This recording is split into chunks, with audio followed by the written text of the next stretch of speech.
I probably was not doing that. The entire Jason video. walks around making a high-pitched squeak noise to find everybody. Where can I possibly? All right.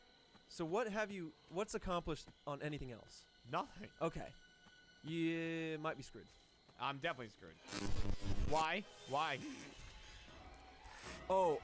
Fuck off, Jason. Pop him. Jason. Are you gonna do him in, Jeremy? I'll look for the achievement hunter tombstone. Jason. The barking and the village lights alike vanished quickly behind them. They galloped in a knot, horses all but jostling each other as they ran. Lan ordered them to spread out again, but no one wanted to be even a little alone in the night. A scream came from high overhead. The warder gave up and let them run clustered. Rand was close behind Moraine and Lan, the gray straining in an effort to force himself between the warder's black and the Aes Sedai's trim mare. Egwene and the Gleeman raced on either flank of him, while Rand's friends crowded in behind. Cloud, spurred by the Drakkar's cries, ran beyond anything Rand could do to slow him, even if he had wished to. Yet the gray could not gain so much as a step on the other two horses. The Drakkar's shriek challenged the night. Stout Bella ran with neck outstretched and tail and mane streaming in the wind of her running, matching the larger horses every stride. The Aes Sedai must have done something more than simply ridding her of fatigue. Egwene's face in the moonlight was smiling in excited delight. Her braid streamed behind like the horses' manes, and the gleam in her eyes was not all from the moon, Rand was sure. His mouth dropped open in surprise until a swallowed bite me set him off into a fit of coughing. Lan must have asked a question, for Moraine suddenly shouted over the wind and the pounding of hooves. I cannot. Most especially not from the back of a galloping horse. They are not easily killed, even when they can be seen. We must run and hope. They galloped through a tatter of fog, thin and no higher than the horse's knees. Cloud sped through it in 2 strides, and Rand blinked, wondering if he had imagined it. Oh yeah, put the hat on. Surely the night was too cold for fog. I like that hat. Another patch of ragged gray whisked by them to one side, larger than the first. It had been growing, as if the mist oozed from the ground. Above them, the Drakkar screamed in rage. Fog enveloped the riders for a brief moment and was gone, came again, and vanished behind. The icy mist left a chill dampness on Rand's face and hands. Then a wall of pale gray loomed before them, and they were suddenly enshrouded. The thickness of it muffled the sound of their hooves to dullness, and the cries from overhead seemed to come through a wall. Rand could only just make out the shapes of Egwene and Tom Merrilin on either side of him. Lan did not slow their pace. There is still only one place we can be going, he called, his voice sounding hollow and directionless. Myrddraal are sly, Moraine replied. I will use its own slyness against it. They galloped on silently. Slaty mist obscured both sky and ground, so that the riders themselves turned to shadow, appeared to float through night clouds.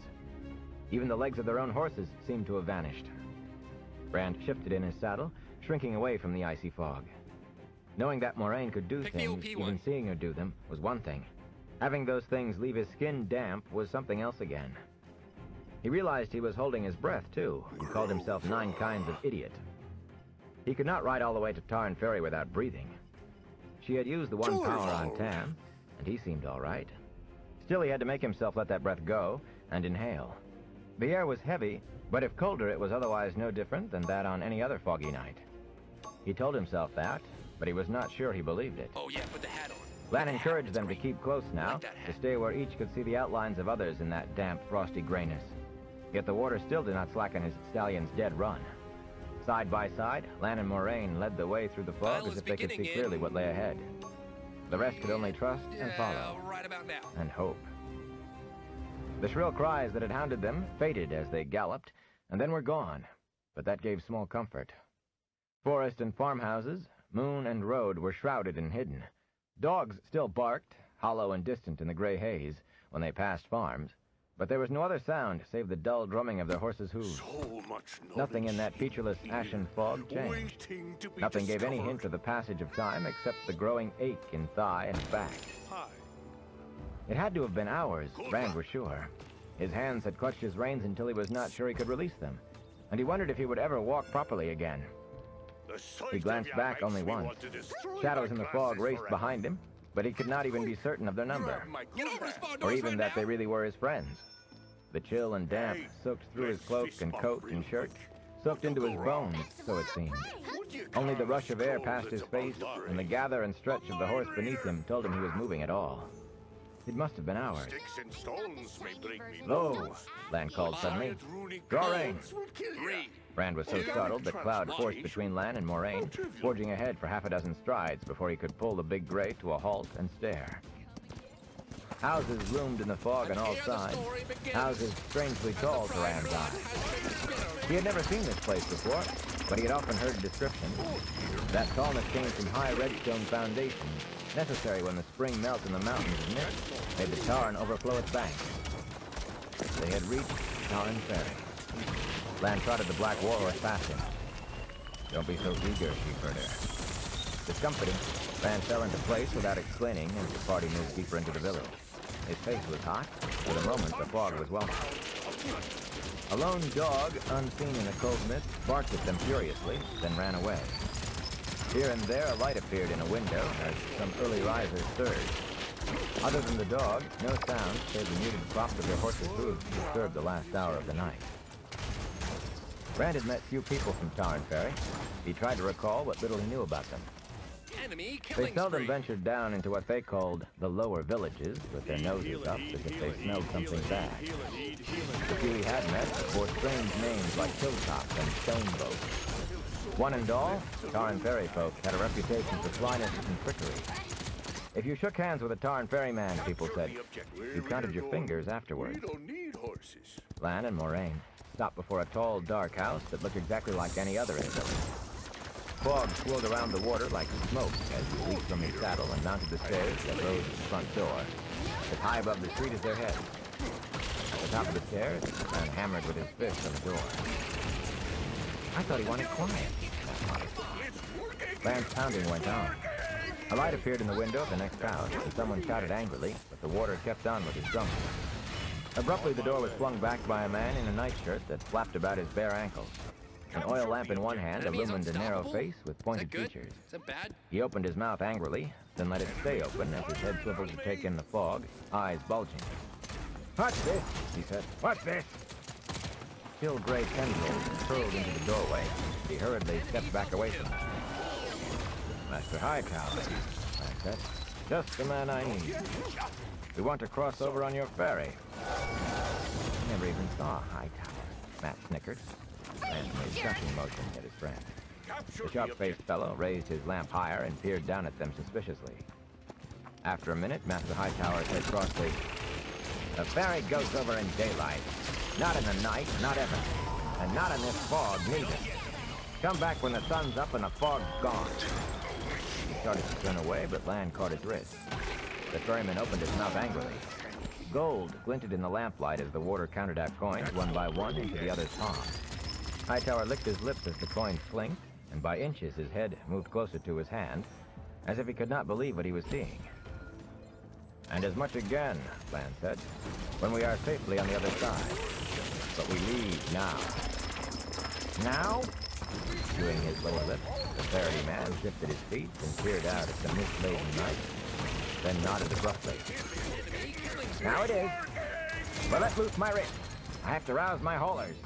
You don't think I pull the ferry across myself, do you? I will wait at the ferry, Lan said flatly. For a little while. He released his hold on the ferryman.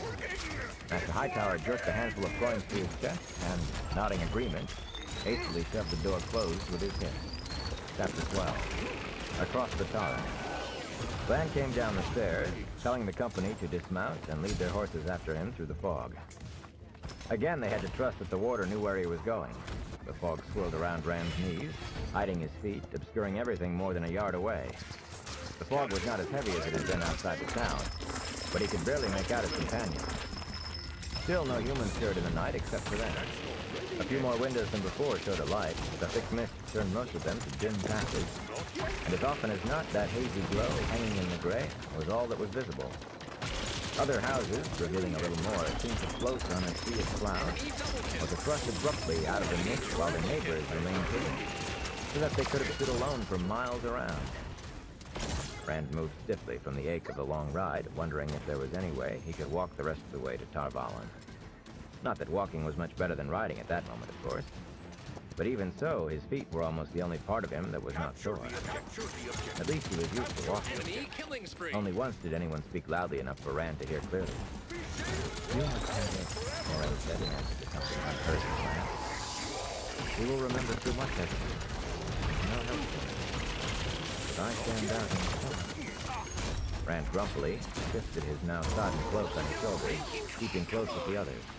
Matt and Perrin grumbled to themselves, muttering under their breaths, with bitten-off exclamations whenever one stubbed his toe on something unseen.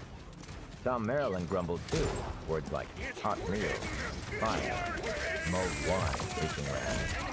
But neither the warder nor the Aes Sedai took notice. Egwene marched along without a word, her back straight, her head high. It was a somewhat painfully hesitant march, to be sure, for she was as unused to riding as the rest. She was getting her adventure, he thought glumly, and as long as it lasted, he doubted if she would notice little things like fog or damp or cold. There must be a difference in what we saw, it seemed to him, depending on whether you sought adventure or had it forced on you. The stories could no doubt make galloping through a cold fog with a strong car, the light alone knew what else chasing you, sound thrilling. Egwene might be feeling a thrill. He only felt cold and damp and glad to have a village around him again, even if it was Tarn Ferry.